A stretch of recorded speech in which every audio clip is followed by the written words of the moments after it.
देख रहे हैं इंडिया पब्लिक खबर और मैं हूं आपके साथ आकांक्षा।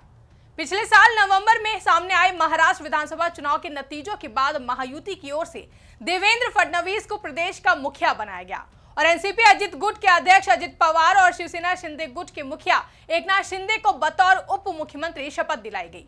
लेकिन सरकार बनने के बाद से ही लगातार महायुति में खटपट की खबरें सुनाई देने लगी।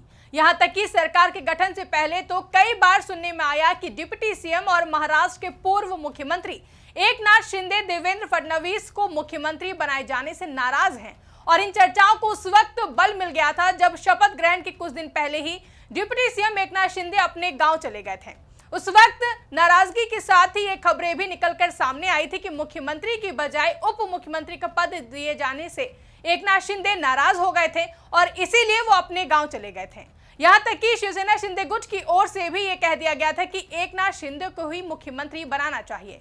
शिवसेना शिंदे गुट के प्रवक्ता नरेश महास्के ने कहा था कि हमें लगता है कि एकनाथ शिंदे जी को मुख्यमंत्री बनाना चाहिए, ठीक वैसे ही जैसे बिहार में भाजपा ने संख्या बल को नहीं देखा और फिर भी जेडीयू नेता नीतीश कुमार को मुख्यमंत्री बनाया है। महायुति के वरिष्ठ नेता आखिरकार फैसला लेंगे। साथ ही नरेश महास्के ने कहा था कि हरियाणा में भाजपा ने नायब सिंह सैनी के नेतृत्व में विधानसभा चुनाव लड़ा, वैसे ही महाराष्ट्र में चुनाव एकनाथ शिंदे, देवेंद्र फडणवीस और अजित पवार के नेतृत्व में लड़ा गया। ऐसे में गठबंधन के नेतृत्व का सम्मान किया जाना चाहिए। हालांकि इन तमाम नाराजगी और वाद विवाद की चर्चाओं के बाद एकनाथ शिंदे ने बतौर महाराष्ट्र के डिप्टी सीएम पद का शपथ ग्रहण करते हुए इन सभी अफवाहों पर ब्रेक लगा दिया था। लेकिन ये ब्रेक कुछ ही दिनों के बाद ही फेल होता नजर आया और महाराष्ट्र से लगातार मुख्यमंत्री देवेंद्र फडणवीस और डिप्टी सीएम एकनाथ शिंदे के बीच अनबन की खबरें सामने आती रहीं।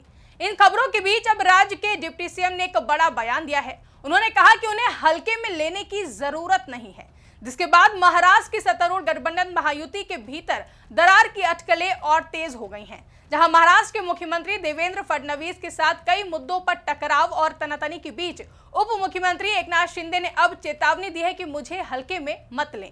साथ ही उप मुख्यमंत्री एकनाथ शिंदे ने अपने 2022 में तांगा पलटी वाले फैसले का भी जिक्र किया। नागपुर में पत्रकारों से बातचीत करते हुए एकनाथ शिंदे ने कहा कि ये तो मैंने पहले ही कहा है, जिन्होंने मुझे हल्के में लिया है, मैं एक कार्यकर्ता हूं, सामान्य कार्यकर्ता हूं, बाला साहेब और दीघे साहेब का कार्यकर्ता हूं, इसलिए जब मुझे हल्के में लिया तो 2022 में तांगा पलटी कर दिया था, सरकार को बदल दिया और आम लोगों के मन की सरकार को हमने लाया है। और जो लोग चाहते थे डबल इंजन की सरकार चली। मैंने विधानसभा में मेरे पहले अभिभाषण में कहा था कि मैं और देवेंद्र जी 200 से ज्यादा सीटें लाएंगे, तो इस बार के विधानसभा चुनाव में 232 सीटें आई हैं, इसलिए मुझे हल्के में मत लेना। आगे डिप्टी सीएम एकनाथ शिंदे ने कहा कि यह इशारा जिसे समझना है वो समझ ले, मैं मेरा काम करता रहूंगा। डिप्टी सीएम एकनाथ शिंदे के इस बयान के बाद से कहा जाने लगा कि अब महायुति को कुर्सी की पेटी बांध लेनी चाहिए, क्योंकि डिप्टी सीएम एकनाथ शिंदे किसी भी वक्त महायुति सरकार के प्लेन को शायद क्रैश करा सकते हैं और महाराष्ट्र की सियासत में एक बार फिर से बड़ा उलटफेर होने की संभावना पैदा हो सकती है। वहीं यह मुद्दा पिछले कुछ दिनों से महाराष्ट्र की राजनीतिक गलियारों में चर्चा का विषय बना हुआ है और महाराष्ट्र की सियासत फिलहाल प्रदेश के डिप्टी सीएम एकनाथ शिंदे के इर्द गिर्द घूमती हुई दिखाई दे रही है और डिप्टी सीएम एकनाथ शिंदे के इस बयान के बाद से महायुति में दरार की खबरों को और भी ज्यादा बल मिलता दिखाई दे रहा है, क्योंकि जिस तरह से डिप्टी सीएम एकनाथ शिंदे ने तल्ख अंदाज में कहा कि 2022 में मैंने सरकार बदल दी और आम लोगों के मन की सरकार को लेकर आए। एकनाथ शिंदे का बयान भले ही शिवसेना यूबीटी नेतृत्व के लिए था, लेकिन इसके तार महायुति के समीकरण से भी जोड़कर देखे जा रहे हैं। सवाल उठ रहे हैं कि क्या बीजेपी शिवसेना शिंदे गुट की अनदेखी कर रही है? तो आइए विस्तार से इस सवाल के जवाब को समझने की कोशिश करते हैं। दरअसल महायुति में दरार की खबरों से महाराष्ट्र की राजनीतिक गलियारें पटी हुई हैं। कई तरह के दावे और महायुति में डिप्टी सीएम एकनाथ शिंदे की अनदेखी की बात की जा रही है। इसी बीच एकनाथ शिंदे ने नागपुर में एक कार्यक्रम के दौरान अपनी चुप्पी तोड़ी। एकनाथ शिंदे ने तल्ख अंदाज में कहा कि मुझे बाला साहेब और दीघे साहेब के साधारण कार्यकर्ता के रूप में देखा जाना चाहिए।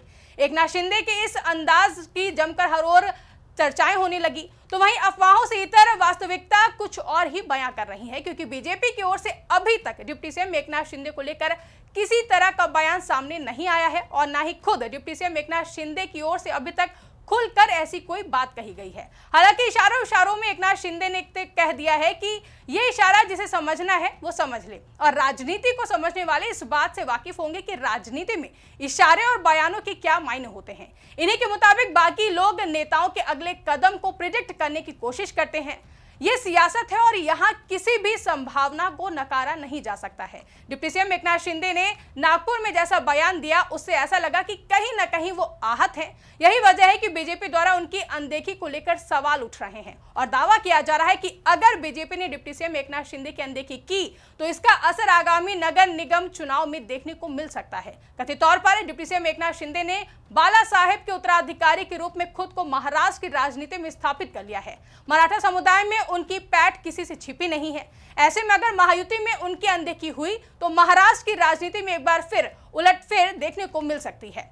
दरअसल महाराष्ट्र में मुख्यमंत्री देवेंद्र फडणवीस की सरकार के सहयोगी डिप्टी सीएम एकनाथ शिंदे लंबे समय से नाराज बताए जा रहे हैं। इसी बीच उनका एक बयान वायरल हो गया था जिसमें उन्होंने कहा था कि मैं हमेशा कहता हूं मुझे हल्के में मत लो वरना तांगा पलट जाएगा। उनका कहना था कि दाढ़ी को हल्के में मत लो, इसी दाढ़ी से तुम्हारी गाड़ी को गड्ढे में डाल दिया था। हालांकि अब डिप्टी सीएम एकनाथ शिंदे का कहना है कि उनके इस बयान को गलत तरीके से समझा गया है।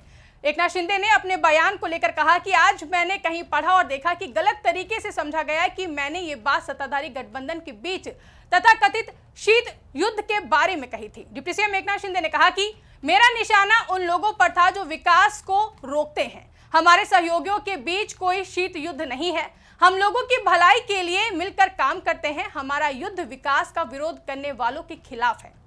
डिप्टी सीएम एकनाथ शिंदे ने भले ही अपने बयान को लेकर सफाई दे दी है, लेकिन राजनीतिक गलियारों में इस बात की चर्चा है कि एकनाथ शिंदे के दिल में दोबारा मुख्यमंत्री बनने की कसक रह गई है। कहा तो यह भी जाता है कि इस बात से वो अब भी उभर नहीं पाए हैं।